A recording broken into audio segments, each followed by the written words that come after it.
नमस्कार, मेरा नाम है विमल कुमार और आप देख रहे हैं विमल विथ न्यूज। अभी मैं हूँ झारखंड के गोड्डा जिला अंतर्गत पथरगामा में।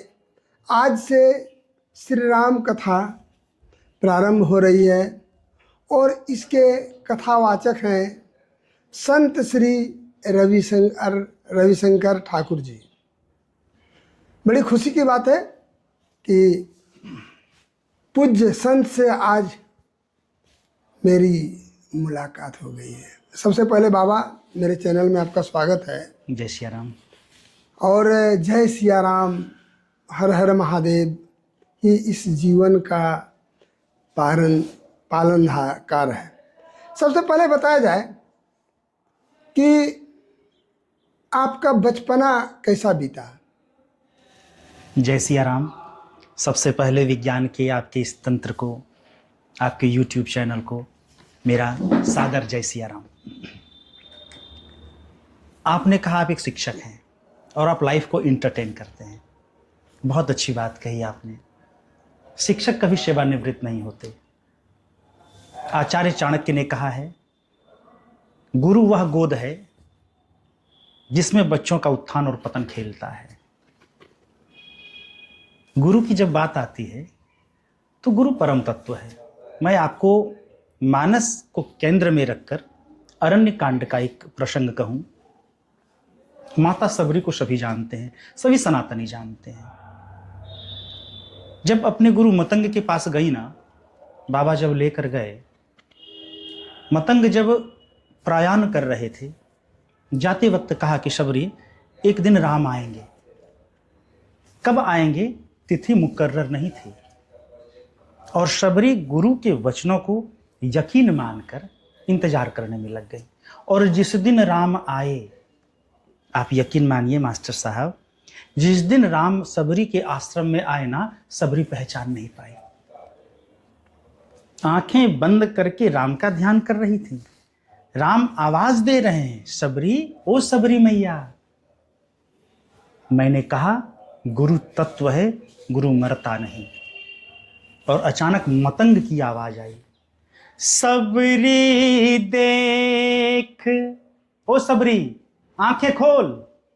सबरी देख, राम घर आए, मुनि के बचन समझ जिया भाई। सबरी आंखें खोलो, राम आ गए हैं। अचानक सबरी ने आंखें खोली और गुरु के वचन पहले याद आए, राम से पहले। आपने बचपना के बारे में पूछा। व्यक्ति के जीवन की कई अवस्थाएं, बचपन, युवान, वृद्धावस्था। बचपन चंचल के सानिध्य में होता है, कोई उद्देश्य नहीं होता। उद्देश्य नहीं होता चंचलता का। चंचलता का सीधा अर्थ है, न तन का बोध है, न मन का बोध है। वह अकारण खेलता है, अकारण दौड़ता है, उसे लक्ष्य का पता नहीं होता। तो वैसा ही बचपन हमारा बीता। लेकिन एक बात है, आपका बचपन किसके सानिध्य में बीत रहा है? मेरा बचपन हमारे गुरु के सानिध्य में, कहें तो हमारे जनक, हमारे पूज्य पिता के सानिध्य में बीता। तो ये गुरु आपके विद्यालय के शिक्षक थे या और कोई आध्यात्मिक गुरु थे? गुरु हर व्यक्ति के जीवन में होता है। गुरु और सदगुरु में अंतर है श्रीमान। हर व्यक्ति का गुरु होता है, चाहे वर्ग के हों, आपकी माँ पहली गुरु हो। लेकिन जब हम आध्यात्मिक विषय की बात करते हैं तो वहां गुरु नहीं होता, वहां सदगुरु होते हैं। गुरु आपको ज्ञान देता है, उस ज्ञान का आप उपयोग कहाँ करेंगे, उसे इन्वेस्ट कहाँ करेंगे, यह सदगुरु बतलाते हैं। आध्यात्म में गुरु नहीं होता, आध्यात्म में सदगुरु होता है। हमारे सदगुरु हमारे पूज्य पिताजी हैं। लेकिन हमारे वर्ग विषय का जो हमारा जो चयन था, उसमें जो हमने सानिध्य प्राप्त किया, उसमें जो हमें कुछ ज्ञान आया, वो हमारे गुरुजनों के कारण है। आगे बताइए कि आप का जो ये श्री राम कथा हमारे समाज को कितना प्रभावित कर रहा है? राम कथा प्रभावित नहीं करता, राम कथा प्रभाव में ले आता है।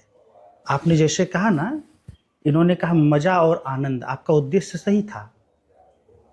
आप प्रश्न सही कर रहे हैं, प्रभावित नहीं करता। प्रभावित का सीधा अर्थ होता है कि हम किसी को कष्ट भी देने जा रहे हैं, हम प्रभावित कर दिए। प्रभाव, रामकथा प्रभाव में ले आती है। आप जब मानस के बालकांड का दर्शन करेंगे तो राम कथा क्यों आवश्यक है। एक नारी व्रत नर सब झारी, मन क्रम वचन पति हितकारी। राम कथा सीधा चरित्र को लेकर आता है। राम कथा हमें यह बतलाता है कि किस प्रकार एक पुरुष का, किस प्रकार एक औरत का जीवन होना चाहिए, जो हमें चरित्र प्रदान करता है। यह राम कथा का मुख्य समीकरण है। मर्यादा पुरुषोत्तम श्री राम। रामायण में सिर्फ मर्यादाओं की ही बात है, लेकिन आज के समय में समाज से मर्यादा और संस्कार मिटता जा रहा है। इसका क्या कारण है? आपका प्रश्न गलत है श्रीमान। रामायण में केवल मर्यादा नहीं है, रामायण में अश्लीलता भी है, जिसका मुख्य कारण रावण है। यदि रावण नहीं रहता तो राम का जन्म कैसे होता। सबसे पहले मुश्किलें आती हैं, समाधान यद्यपि पहले आता है, लेकिन बिना मुश्किल के समाधान का क्या औचित्य है। तो समाज में आज जो है, मैं देख रहा हूं कि इतने सत्संग, भागवत, श्री राम कथा, सारे चीज हो रहे हैं, लेकिन हमारा समाज जो मानसिक विकृति जो कि पश्चिमीकरण और आधुनिकता की दौड़ में सब कुछ मिटा रहा है। इसका क्या कारण है? देखिए, आप कंप्लीट नहीं कर पा रहे हैं। कथा प्रभाव डालती ही है। आज ये जो हमारे पास ये महान विभूतियां बैठी हैं, ये कथा के कारण ही हमसे जुड़ी हैं। आज कथा, आप दर्शन करिए बागेश्वर धाम का। आज बाबा हिंदुओं को जोड़ने निकल पड़े हैं।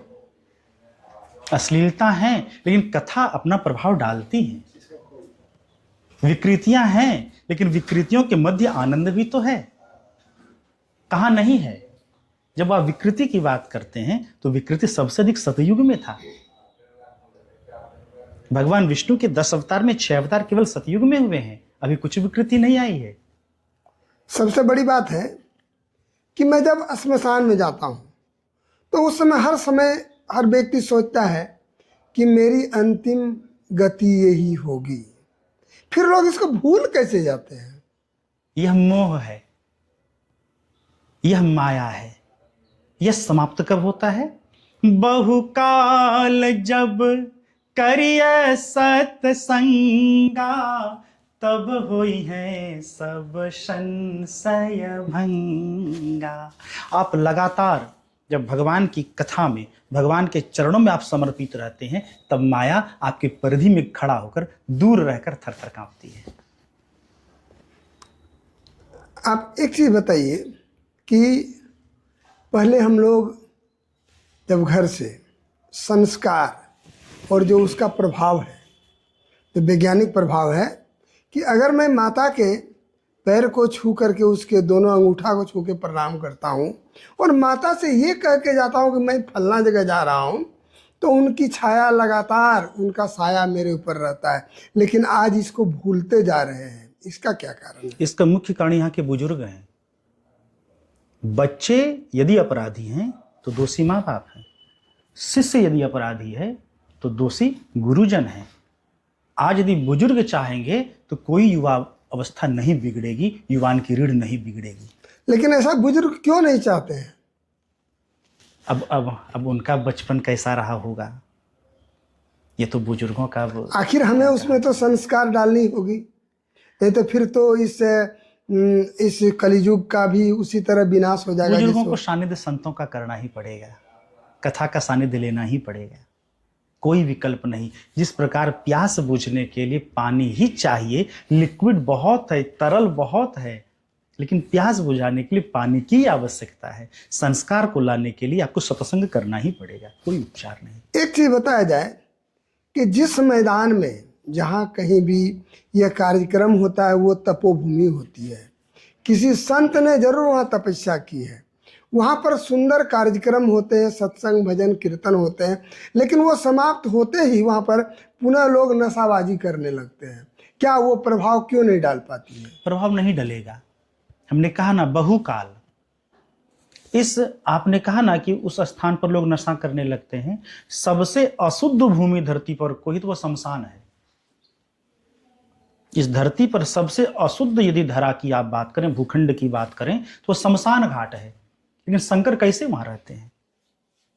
क्यों? वो लगातार तुम पुनि राम राम दिन राति सादर जपहु अनंग राति। आपको लगातार रहना होगा,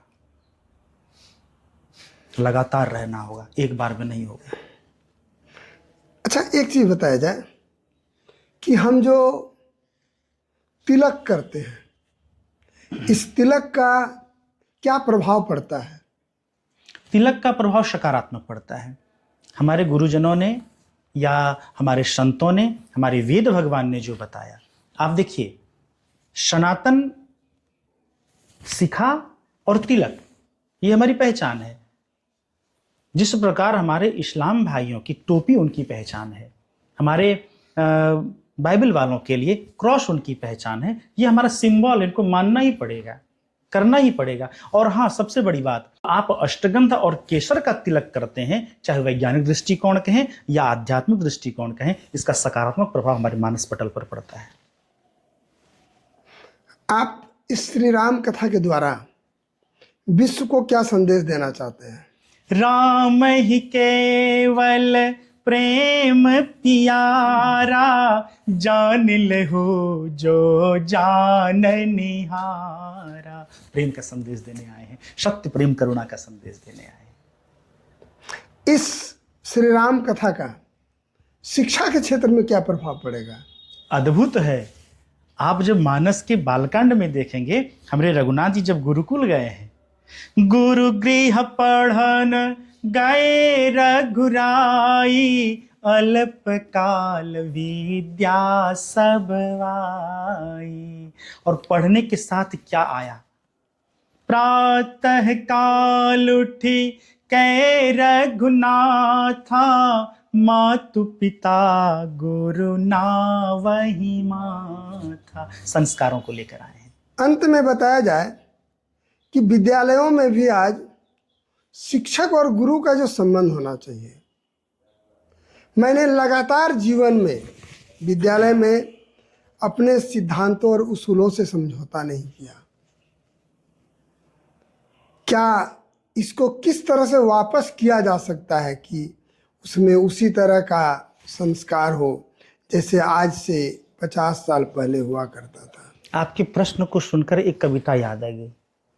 ये धरती सोने का कंगन, ये धरती चांदी का दर्पण, ये धरती संतों का आंगन, ये धरती मस्जिद का गुलशन, ये किसने शूल बो दिए, ये किसने शूल बो दिए।